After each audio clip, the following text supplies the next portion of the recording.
நாம் அவங்கள உண்மையாக லவ் பண்ணியிருக்கோம், அவங்க பொய்யா லவ் பண்ணியிருக்காங்க, அதான் அடிக்கிறாங்க. நாம் அவங்கள உண்மையாக லவ் பண்ணனால விட்டு கொடுக்க முடியல.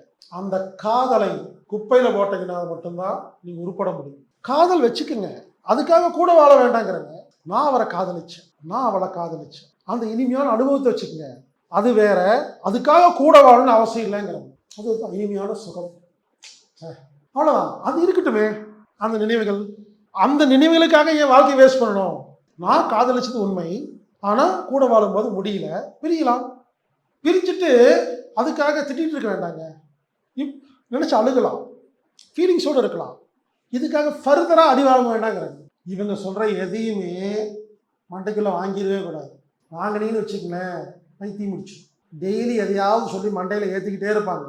எது சொன்னாலும் புரிஞ்சுக்குங்க, இவங்க நம்மளை குழப்பறதுக்கு சொல்கிறாங்க அப்படின்னு ஃபில்டர் போட்டுக்கிட்டே இருக்கும். இவர்களே திருந்த வேண்டும் என்று முயற்சி செய்தால் ஒழிய இதற்கு தீர்வு கிடையாது. இதில் ஒரு முக்கியமான விஷயம் என்னவென்றால், அவர்கள் செய்வது தவறு என்று அவர்களுக்கே தெரியும்.